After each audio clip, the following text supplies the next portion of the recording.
It's August 27th here in Seoul, and I'm Kim Dami. We begin with these stories making the headlines at this hour. Starting with a mixed day on Wall Street. The Dow Jones Industrial Average climbed to new record highs on Monday as investors wait on the much-anticipated rate cut next month. But tech shares stumbled as Nvidia struggled ahead of its earnings announcement this week. Canada is slapping a 100% tariff on imports of Chinese electric vehicles, jumping on the bandwagon following similar moves adopted by the U.S. and the EU. Seoul's intel agency says the new missile launchers that North Korea claims to have developed could fire missiles as far as the central part of South Korea. But the regime's capability of actually meeting its own weapons demand remains questionable. It was a mixed start to the week on Wall Street, with the Dow Jones closing at a record high, even as losses for big tech dragged the S&P 500 and Nasdaq down lower. Meanwhile, global oil prices soared as tensions over in the Middle East escalated. Lee Seung-jae reports. After falling more than 1,000 points in a single day on August 5th, the Dow Jones Industrial Average recovered to reach a fresh record high at the end of Monday's trading session. The Dow Jones rose 65.44 points, or 0.16% from the previous trading session, to close at a new record high of 41,240.52. The index recorded its previous high back on July 17th. The positive momentum on Wall Street comes on the back of expectations of a rate cut by the U.S. Federal Reserve next month, with some economists even predicting a 50 basis point cut. However, the tech-heavy Nasdaq fell nearly 1% on Monday due to profit-taking in semiconductor stocks. The index fell more than 150 points on the day, with Nvidia falling 2.25%. With the AI giant's Q2 earnings being announced next week, investors are selling to profit from gains, following a rebound of nearly 30% from its recent low on August 5th. Meanwhile, global oil prices soared on Monday amid geopolitical risks in the Middle East, including the recent clash between Israel and the Lebanese militant group Hezbollah. Brent crude futures for October delivery on the Intercontinental Exchange closed above $81 a barrel, up more than 3% from the previous trading session. On the New York Mercantile Exchange, the West Texas Intermediate futures for October delivery closed above $77, up 3.5% from the previous session's close. The surge in global oil prices also come as oil fields in eastern Libya will be closed, with production and exports halted. Authorities cited unspecified protests and pressures for the pause, as the eastern oil fields account for nearly all of the country's oil productions. Lee Seung-jae, Arirang News. And as trade tensions escalate between China and Western countries, Canada is following the U.S. and the EU's lead in throwing a 100% tariff on Chinese electric vehicles later this year. Our Moon Hae-yeon has the details. Canada has announced that it will be applying a tariff on imports of Chinese-made electric vehicles over what it says is an unfair advantage for China in the global market. The announcement came on Monday following a meeting between U.S. National Security Advisor Jake Sullivan and Canadian Prime Minister Justin Trudeau the day before. We're listening to automakers, we're listening to workers.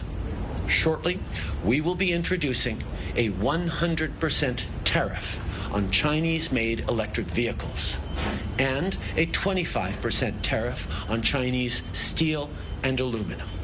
These new tariffs match the levies imposed by the Biden administration and come amid mounting trade tensions between China and countries in the Western Hemisphere. Canada's switch-up in automotive policy to protect domestic car production starts on October 1st, and duties will apply to all EVs imported from China. This includes those made by Tesla, and the announcement resulting in shares dropping by 3%. China is Canada's second largest trading partner, and auto shipments from China surged nearly fivefold year-on-year in 2023 as a result of Tesla's EVs. In a similar case with the European Union, the EU lowered its tariff rate for Tesla in comparison to its rates for other Chinese EV imports. Other than Tesla, leading Chinese EV maker BYD has been trying to enter the Canadian market, establishing a Canadian corporate entity and filing a notice saying that it plans to sell passenger cars in Canada as early as next year. BYD currently sells electric buses in Canada and the US and sells EVs and hybrid cars in Mexico and other Latin American countries. Due to concerns that Chinese automakers could bypass trade restrictions by entering the American market through Mexico, the US is considering ways to block this from happening. The new Chinese EV tariff in the United States, which raises the rate from 25% to 100%, is due to go live from the end of August, while the European Union is set to impose additional tariffs starting in November. 문혜련, Arirang News. At least 7 people are dead and dozens others injured after Russia conducted massive airstrikes across Ukraine on Monday. Kyiv says Russian forces struck 15 locations across Ukraine overnight, using 200 missiles and drones, mainly targeting energy facilities. Ukrainian military authorities say the attacks were the most massive since the war broke out 2.5 years ago. Russia's defense ministry said that they had used high-precision weapons to target key energy infrastructure in Ukraine, which they say supported Kyiv's military-industrial complex. The National Intelligence Service says the new missile launchers North Korea recently said it has developed have the potential to hit the central part of South Korea. But it cast doubt on the regime's ability to actually supply itself with missiles. Our Lee Si-hu has more. Regarding North Korea's recent claim that it's equipped itself with 250 new tactical ballistic missile launchers, South Korea's intelligence agency believes that the missiles, if launched, could reach as far as Chungcheongdo province, having a possible range of 110 kilometers. But as to whether Pyongyang can actually supply itself with the missiles, South Korea has its doubts.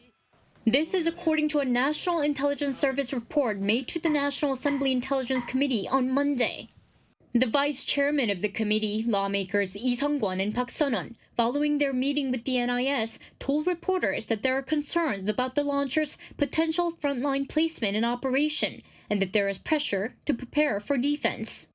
But the NIS also believes that the regime's ongoing supply of weapons to Russia could make it difficult to meet its own demand for missiles. North Korean state media reported earlier this month that Pyongyang plans to deploy hundreds of new missile vehicles called transporter erector launchers to its border with South Korea. Lee Si-hu, Arirang News. In the meantime, South Korea and the U.S. are staging joint live-fire air drills until Wednesday as part of the Ulchi Freedom Shield exercise. The training is underway in waters off South Korea's western coast. It involves some 60 military planes, including South Korea's F-35A, F-15K, and KF-16 fighters, and the U.S. A-10 attack aircraft. The drill is particularly focused on strengthening response capabilities against enemy provocations that occur simultaneously in the air and on the ground, such as cruise missile and long-range artillery launch attacks.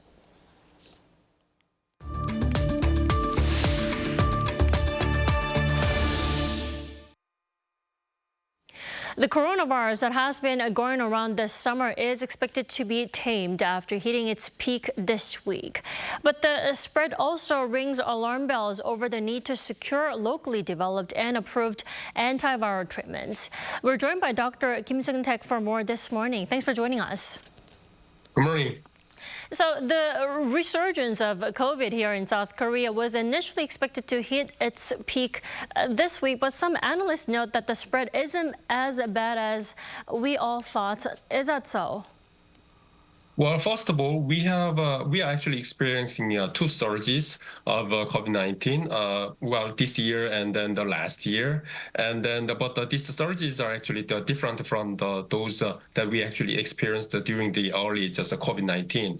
And then during that time, no one was actually immune to this new virus, but now everyone is.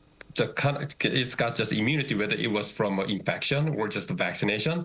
Now we are what it means is that now we are just better protected against this virus compared to the previous years. Well, the reason why the resurgence this time was so concerning is that we kind of ran out of those antiviral treatments. Now, why is it that we experienced a shortage of antiviral medicine to treat COVID in the first place? Well, all the antiviral drugs are actually being just imported from just outside.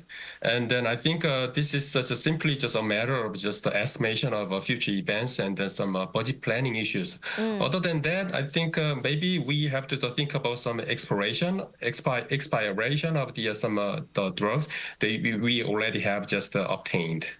Well, Dr. Kim, do remind us, what COVID treatment do we have access at the moment? Well, according to the some U.S. guideline, the first option is the Paxlovid, and the second is remdesivir, and the third one is molnupiravir, and the lastly is the convalescent plasma. But in Korea, maybe some maybe priorities might be just different from those guidelines from the U.S. But anyway, just Paxlovid is still just the #1 choice for the some COVID-19 patients.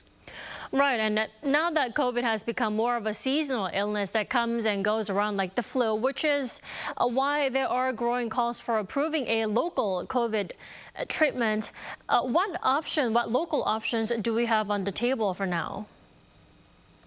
Well, there was some.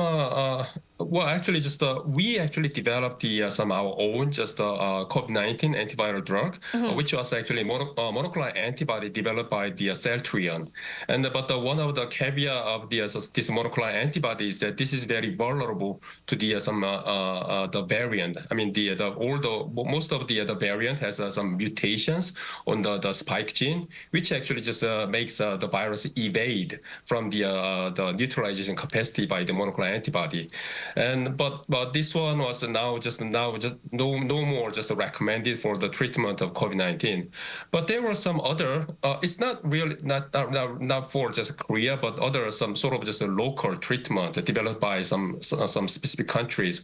For example, like some Jocoba, which is actually generic. The generic name is actually the Ancitravir. That was actually developed by the Shionogi in Japanese company. But they actually conducted clinical trials with the Iltong Pharmaceutical in Korea, and that was sort of just co-developed with our own side. And then another drug, this was actually developed by the Chinese company, the Simnotravir. But these are actually Japanese drug, and then Chinese drug are only just available in Japan and in China only. Well, then how far are we actually from getting official approval for all these options that you've just mentioned? Well, since we already have a very potent antiviral drugs that I actually just talked about, well, there is no immediate plan to approve of such drugs that I just talked about. It's simply a matter of the Korean FDA's process and approval. Well, then what do you suggest we do or need to do to prevent more resurgences like this time? Well, I think it's a resurgence is sort of inevitable, a process. It's just a process of transitioning from the some pandemic to the some endemic processes. But this virus SARS-CoV-2, which is a causative agent COVID-19, is very interesting, and it is very different from the some other respiratory viruses. For example, like some influenza viruses. The influenza virus is sort of just a winter virus. It's just the virus transmits better in the cold and the dry weather. But then this COVID-19, the SARS-CoV-2, even it actually spreads well in the some tropical areas. So it is quite different. But then the important thing is that now we have to focus on the people with the some high risk factors. For example, like old age and then underlying medical condition. As I told earlier, now almost all is now got immunity against this virus. But these vulnerable people, they are very easily progress to the severe disease even after a simple infection. So now we have to focus on how to protect these vulnerable people against this COVID-19. Right, and before getting infected with COVID, there's always precautions and preventive measures. Do you recommend that people in all age groups get vaccinated, every summer or every winter? What do you think? Well, there's some sort of just a debate for that, but I strongly encourage that if you believe that you are among the some vulnerable people, maybe just a vaccination might just protect you, and also a very timely treatment with antiviral drugs actually substantially decrease the rate of the progressing to severe diseases. Alrighty, Dr. Kim, thank you so much for your time and your insight this morning. You have a lovely day. Thank you.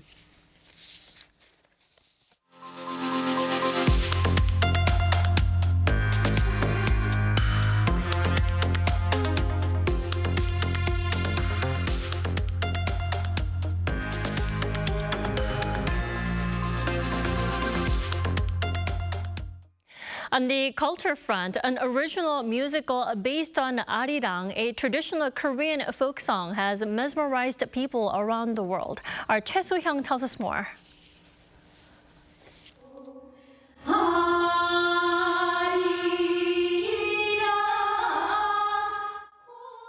The world is being captivated by the Korean musical Ari, the Spirit of Korea. It reinterprets the story of Arirang, a 600-year-old Korean folk song originating from Cheongseon-gun County in Gangwon Province. It tells the story of a carpenter Shin Ki-mok who leaves his hometown and family to sail to the capital city Hanyang to rebuild Gyeongbokgung Palace. Ari Arari was created by Cheongseon-gun County Office as part of cultural events for the 2018 Pyeongchang Winter Olympics. Over the past 7 years, it has gained popularity, being showcased at various festivals worldwide. We created cultural content using Johnson, Arirang to preserve Cheongseon-gun County's unique identity, while adapting it to modern trends with universal themes like love, family, and home. The musical was officially invited to one of the most prestigious arts and culture festivals in the United Kingdom, the Edinburgh Fringe Festival, from August 1st to 25th, alongside 3,800 other productions. Director Yoon Jung-hwan said that he focused more on music than on language, aiming for everyone to experience the performance through all 5 senses with the Korean essence. We performed a total of 23 times, and the local response was incredibly enthusiastic. Even though most of the audience were foreigners, they laughed and enjoyed it together. And as they left the venue, many of them were humming the melody of Arirang. Last year, Ari Arari won the Best Physical Theatre Award at the Adelaide Fringe Festival in Australia. Even a foreign tourist who first saw Ari Arari there later visited Cheongseon-gun and then went to this year's Edinburgh Festival specifically to see the performance again and meet the actors, which moved them to tears. Yoon also expressed hope that Ari Arari would make Koreans living abroad feel even prouder of their heritage. In the early 1900s, some Koreans were forcibly relocated to Central Asia or left the Korean peninsula. We call this path the Arirang Road. Just like the Silk Road, Koreans have spread worldwide. Back then, it was a path of suffering. But now, through our performance, we dream of turning it into a path of joy. He hopes that people worldwide will visit Cheongseon at least once to experience Ari Arari. Choi Soo-hyung, Arirang News.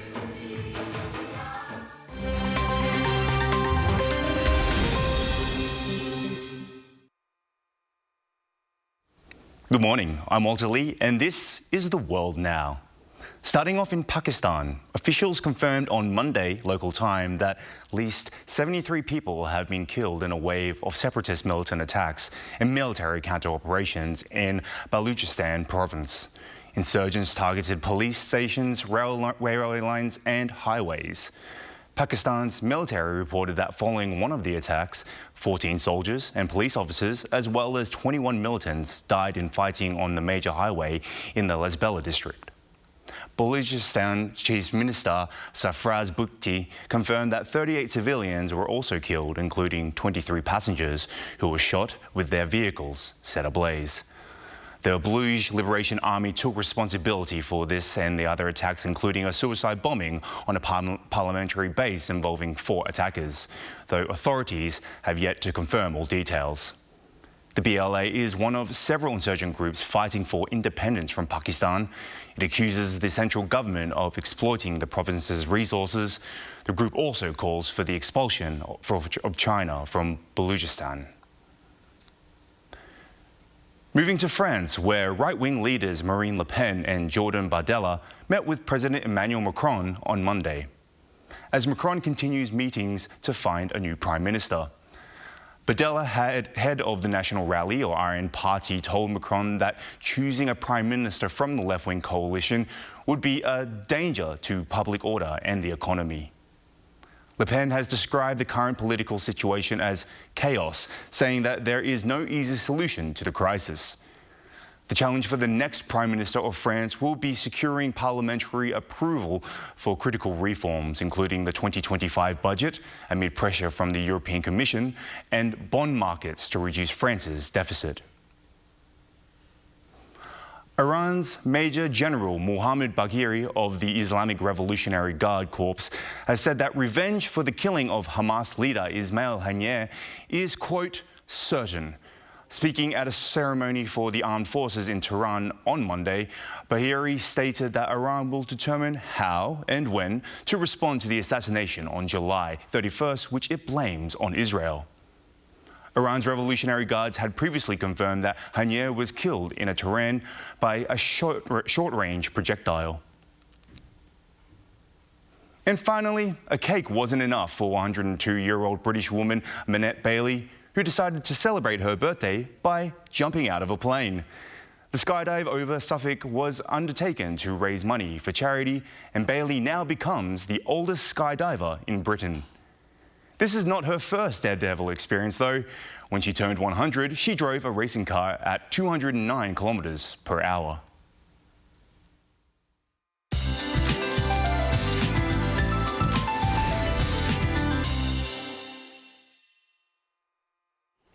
Good morning. Murky skies and a refreshing start to the day in the capital despite another tropical night.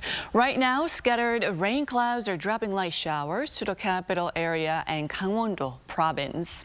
Passing rain of 5 to 40 millimeters is in the forecast, while the East Coast regions and Jeju Island could see rain through Thursday, so please keep an umbrella handy.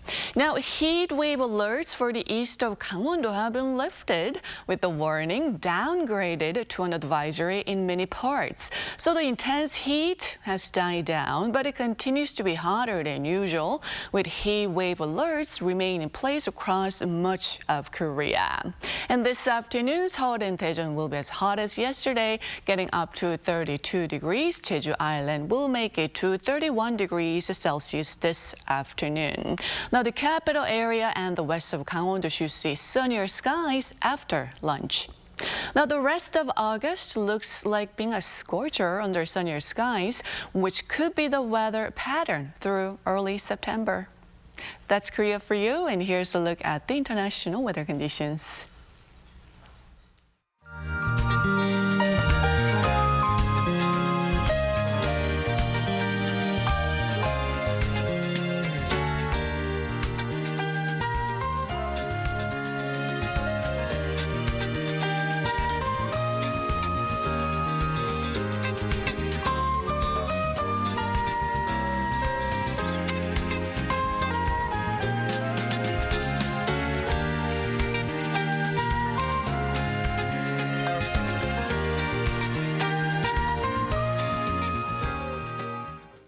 We thank you for watching New Day at Arirang. Arirang News will be back at noon Korea time.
제주도에 처음에 놀러 갔을 때 새롭게 단장했다고 나와봤는데 스트릿 사진 한 장이었는데 좋은 건 한국인들만의 마음들.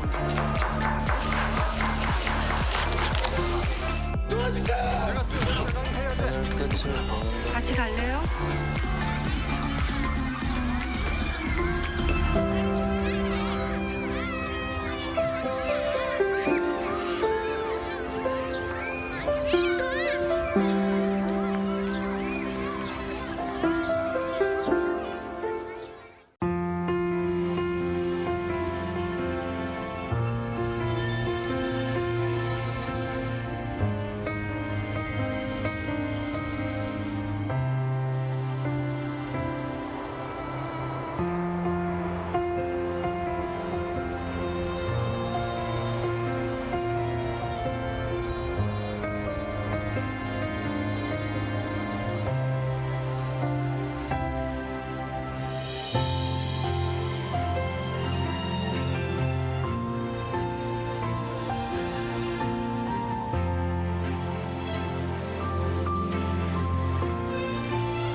요즘 한국에선 어떻게 노는지 알려줄까?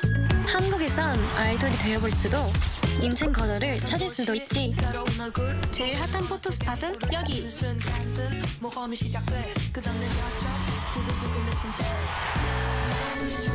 한국은 분명 너에게 새로운 영감을 줄 거야.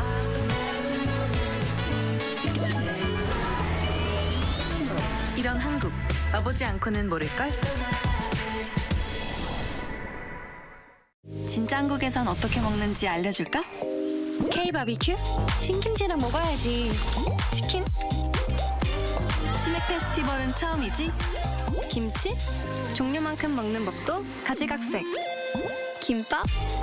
시장에선, 산에선, 바다에선 이렇게. 국밥? 취향 따라, 입맛 따라. 이런 한국, 와보지 않고는 모를걸?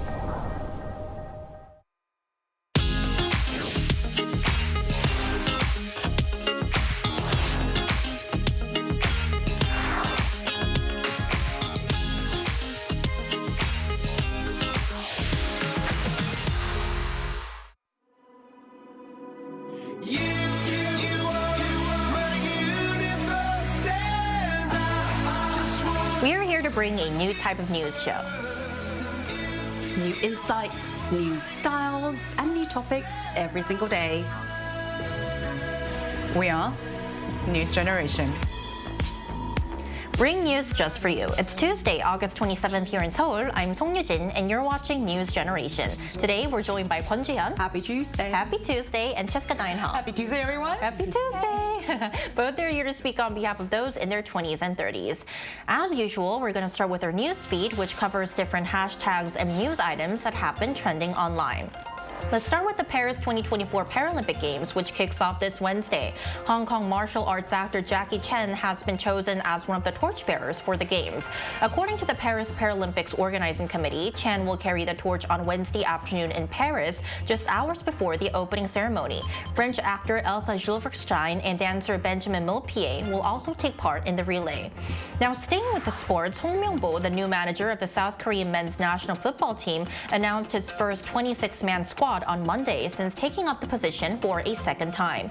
4 new players have joined the national team for the first time. Among them is 18-year-old Yang Min-hyuk from Gangwon FC, who's set to join the English Premier League's Tottenham Hotspur in January. The Korean men's national team will face Palestine and Oman in next month's 2026 World Cup qualifiers. Finally, we're exactly 3 weeks away from Chuseok, the Korean Thanksgiving. Chuseok is a special time when we exchange gifts with our loved ones or those who we want to show our appreciation to.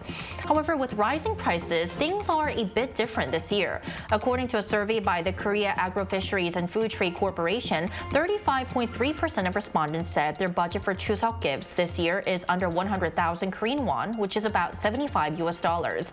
That's more than double the percentage from last year.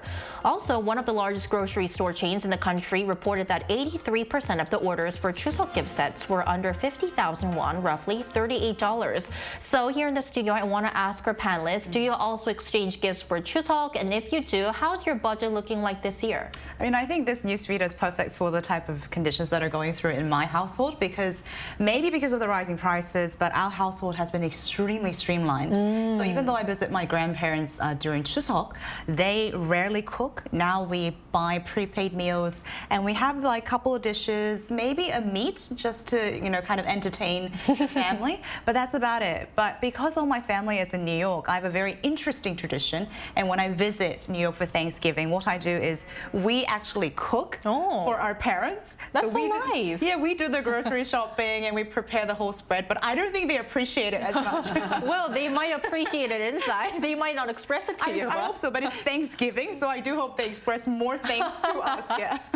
But I think that this is more meaningful. Of course, exchanging gifts is meaningful, but I think cooking for your loved ones is also like a great gift, especially for Thanksgiving. Yeah, and it's also budget saving because we're gonna all eat anyway, so might as well spend the money on the meal. Yeah. Definitely. So Cheska is going to spend her Chuseok this year. Are you also going to cook for your parents this year? I mean, I would, but I hope they give more thanks this time. Please express more thanks to Cheska. Are you watching, Mom? What about you, Jin? How are you planning to express your gratitude for Thanksgiving, Korean Thanksgiving, Chuseok? Well, in the past, I used to give my parents, my in-laws, some ginseng, fruit, and some cash as well as Chuseok gifts. And if I received any presents from work, I'd also pass those on them. However, as you mentioned, with rising prices, I've started focusing more on giving cash rather than gifts. Instead of splashing out on something just for Chuseok, I tend to pick up what they need throughout the whole year. It's a bit kinda on the budget that way, I guess so. And I'm planning to give them this year 200,000 won each. After all, a bit of extra cash is always better than a ginseng root. Right, because you may be able to buy something that you really need or want through the cash gift, if not ginseng root, right? Right, so that was our news feed for this Tuesday. So we're now going to move on to our main discussion of the day. Today we're going to explore a new trend in the Korean entertainment industry. Take a look at the screen to find out more. The Korean film Exuma became the first movie this year to sell over 10 million tickets.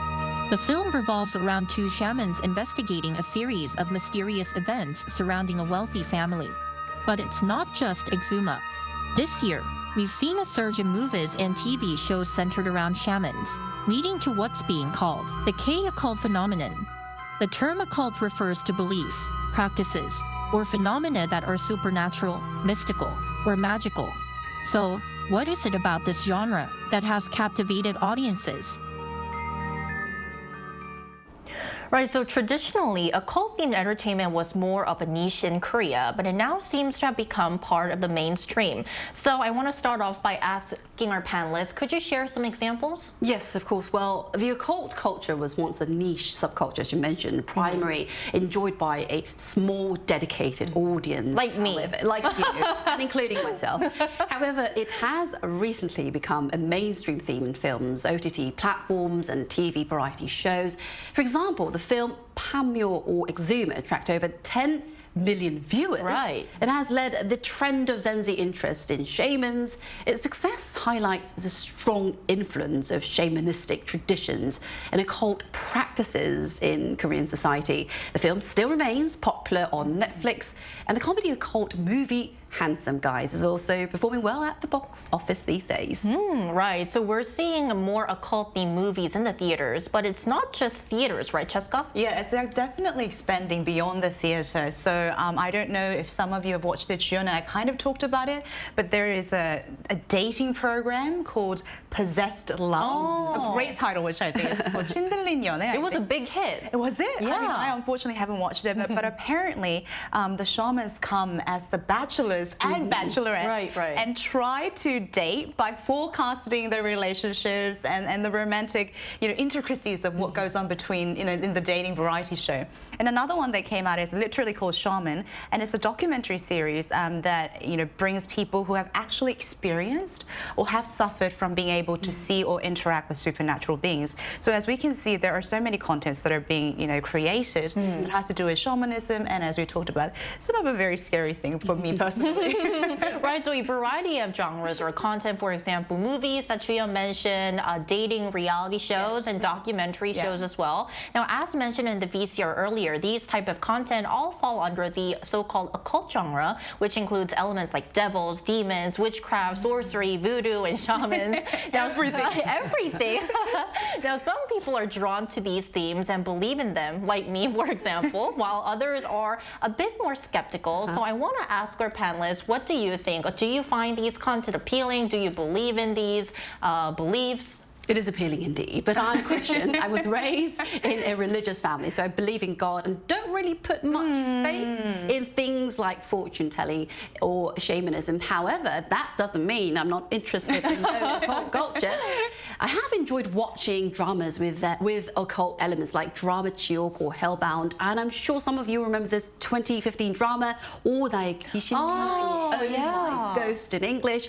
I like these dramas because they mix a touch of a supernatural with just the right amount of suspense into it, keeping me hooked and entertained. Right, I think this is what mesmerizes the audience who are especially interested in occult-themed content. So Juyeon seems to be a big fan of K-occult content indeed. What about you, Cheska? Are you a big fan as well? I probably have the tiniest chicken heart when it comes to these contents. I swear to God, when I was forced to watch Exuma, I was lied and dragged into. I wore a giant bowl cap just so that I could hide underneath. But you can still hear the sound. I would block my sight and then I would use the hands too, because I can't do both. But for me, I think I represent the demographics that are probably not into it. But I know for sure that a lot of MZ generations are really into these cultures because Exuma had 10 million views. Right. Apparently, a lot of the demographic that came to watch it were the younger generation. But I also, according to the production staff that produced the documentary for Shaman, what he said was that our generation takes on these occult themes quite differently, meaning they see it as more of a practical thing. So if it can help them relieve their anxiety, concern, or even provide some sort of relief and distraction, they would fall into the category of more of an entertainment, not so much a belief that they commit to. So I think that's the big difference. Right, and I think this kind of leads to my next question, because it's not just content like movies or TV shows that we've talked about until now. These days, it's quite common for young people to visit shamans for fortune telling, which was something that was once considered unusual for the younger generation in Korea because the primary users numbers of primary consumers or those who went to the shaman's house were kind of like our parents or grandparents' generation. So I want to ask our panelists, why do you think this shift has happened? You know, definitely it was for our older generation who kind of very much believed and dedicated their life to getting the readings from these shamans. But I think for our generation, we definitely took a little bit of different turns. So I even brought my tarot cards with me. Right. As you can see, it's very non-scary at all. It says imagine, like peace, and all the beautiful and positive words. So going along with what I talked about in terms of our generation, we're using it more for positive affirmations, more of an advantage. I know tons of my friends, they go to get tarot readings, but when I sit next to them, the questions are very simplistic. When will I get married? Like, what is this guy thinking? Why is he not calling me back? So definitely has more to do with entertainment purposes. But of course, there are demographics that are still very much invested and serious. And I know some people that would travel miles and hours just to get a reading from what we call so-called 신내림, which is like a gifted or chosen person. But on either extreme, I think the underlying psyche of our generation is that we really want some answers in a world where everything seems uncertain. So I think that is very common among our generation, regardless. Right, so maybe they kind of want to get some sort of an answer to the big questions they have in their life, whether that be relationship issues or whether that be selecting your career paths and etc. Now, what could be some other reasons, Jian? Well, there is a notable decline in traditional religious beliefs among peoples in their 20s and 30s as they become less central to their lives and cultural norms. Well, this shift reflects a psychological need to predict their future, find empathy and gain hope through such practices. And the widespread presence of shamanism in Korea can partly be attributed to the country's 빨리빨리, hurry cultural mentality. This fast-paced approach is a hallmark of Korean culture, reflecting a preference for completing tasks very quickly. Thus, people often seek swift glimpses into the future through occult practices, as these offer immediate answers and reassurance that AI can't provide you. Ever. So this hurry or 빨리빨리 culture could be another reason why so many young people in Korea are into the occult. Now, to find out what's it like in other parts of the world, we also asked our viewers if occult content is gaining popularity in their countries as well. And here's what 3 of them said. If we look at the comments, Leonteo93 says occult content in Singapore is not as widely popular as in some other cultures. While there is a small but dedicated following, it's not a mainstream trend. However, there might be a slight increase in interest in occult content during the Hungry Ghost Festival, which is currently going on. Benny D97 says in the Philippines, there are blogs about the occult on the internet. These topics are kind of interesting to know, and some are being discussed on traditional media instead. Sunny J99 says occult content is not so popular compared to other genres, but there is a loyal fan base of the content. It used to focus merely on occult in the past, however, nowadays, by mixing with popular genres such as love, it has become easier for those who are not fans to also enjoy it. So, looking at our viewers' comments, I kind of think that this shows that the younger generation in Korea are especially into these occult-themed contents or beliefs. So now, to better understand why the younger generation in our country is gravitating towards these beliefs, we're going to invite an expert to our talks right after this break.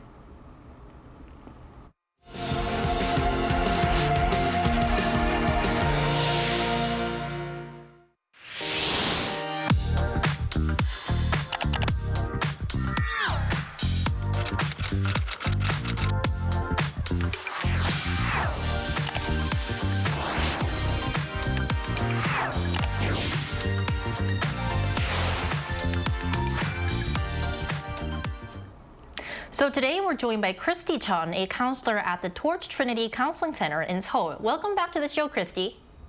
Thanks for having me. Thank you for joining us once again. So our first question for you is, our panelists earlier mentioned that a key reason for the younger generation's interest in the occult is a sense of uncertainty and anxiety. So what's your take on that? Yes, I partially do agree. Anxiety is much more prevalent and experienced by the younger generation today.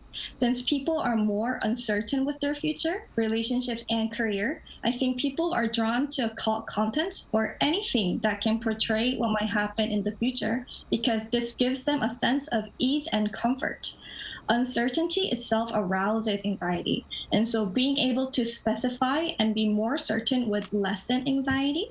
And people are more prone to fortune telling, shamanism, or even prophecies when they want to know the details about their future, such as what kind of person is a good match, when they will get married, when they will earn a lot of money, and so on. If any type of fortune telling or believing in spirits helps them to predict their future, they will feel less anxious. And it's not just about the future. The spiritual realm is actually invisible in our eyes and is unknown, but people may be fascinated about seeing what goes on in the spiritual world visually, as it is well portrayed in occult contents. Interesting. Well, even though shamanism and occult practices have long been part of our culture in Korea, it seems that they have recently become more prominent in the mainstream media. What do you think has sparked this change? Although shamanism and occult practices existed before, the barrier for seeking them was much more higher. As fortune telling became more accessible to users offline and online, I think it gradually became more prevalent in the media. And people regarded shamanism as something spiritual and didn't find much relevance to their personal life.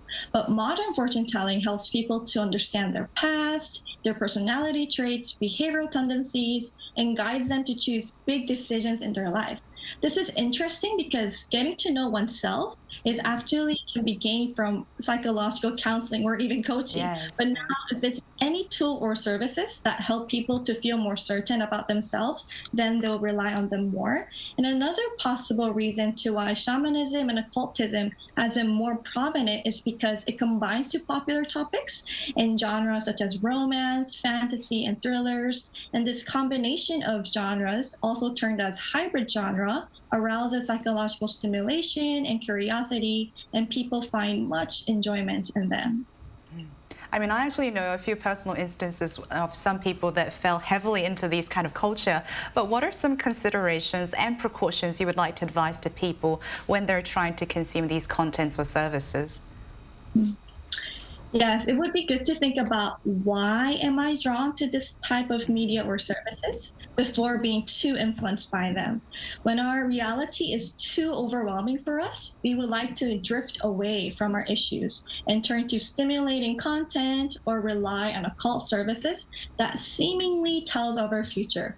But despite the content or services, we will be never certain of our future. And rather than trying to be certain or predict the future, it would be helpful to name what you're worried about and specify the contents of what you would like to know about your future. Naming our fears actually helps us to cope with our anxiety. Anxiety itself is uncertain and has no boundary, but when we specify our thoughts and slowly process through what you are anxious about, we can at least cope better. Relying on occult media or shamanism can temporarily give you relief, but it will never give us any uncertainty or absolute peace. In this ever-changing society, let's try to hold on to any values, beliefs, or solid relationships that are much more stable and give us a sense of security. Definitely some very useful advice. All right, Christy, thank you so much for your time today. We really appreciate it. Thank you. Thank you. Thank you. So I'd like to ask the same question to our panelists because, as Christy mentioned, these occult-themed content, they're becoming more prevalent. Movies, TV shows, and even YouTube channels run by shamans and also offline and online fortune-telling services. So what do you think we should keep in mind when consuming these services or watching such content? Well, it's quite important to not to take it too seriously, too deep, or believe it without a question. While occult content can be entertaining, it's crucial to approach it with a healthy dose of critical thinking and not let it overly influence your decisions or your ideas, beliefs.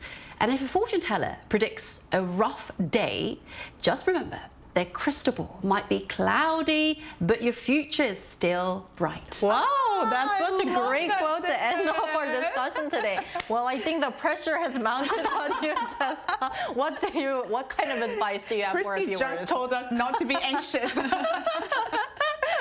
But I heard this really great statement from her that kind of resonates with me. She said anxiety has no bounds. Right. So I think when life gets really tough, people kind of scrape for anything that they can hold on to.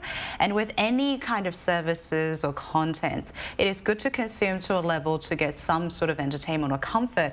But at the end of the day, I think even with tarot cards, you get to pick and make the choices. Right. It's your decision. It's your decision, and the interpretation is always open. So with that, I think that's the kind of mindset we should apply when it comes to life. And also, all in all, we don't know what's happening, what's going to happen in the future. Well, hope our discussion today helped you understand more about K-occult content and also services. Now, that's all from us today, but Newsgen will be back tomorrow at 9:30 a.m. Korea time. Special thanks today to Kwon Ji-yeon. My pleasure. And Cheska Dainha. This was always fun. Thank you. And thank you everyone for watching, and we'll see you tomorrow. We are News Generation.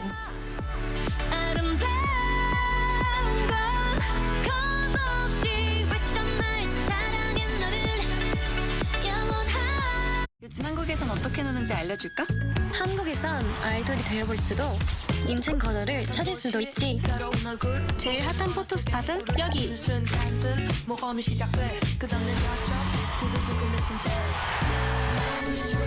한국은 분명 너에게 새로운 영감을 줄 거야.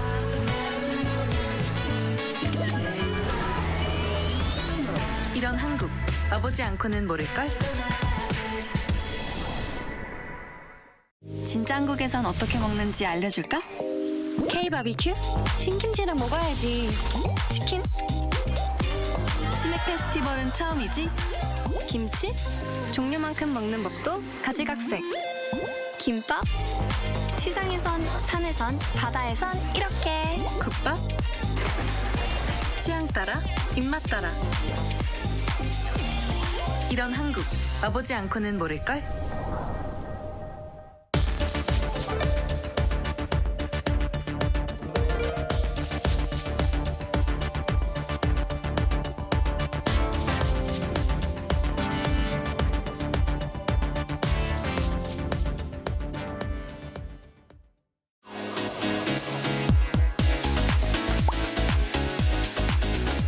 Why do Korean people have such a good skin?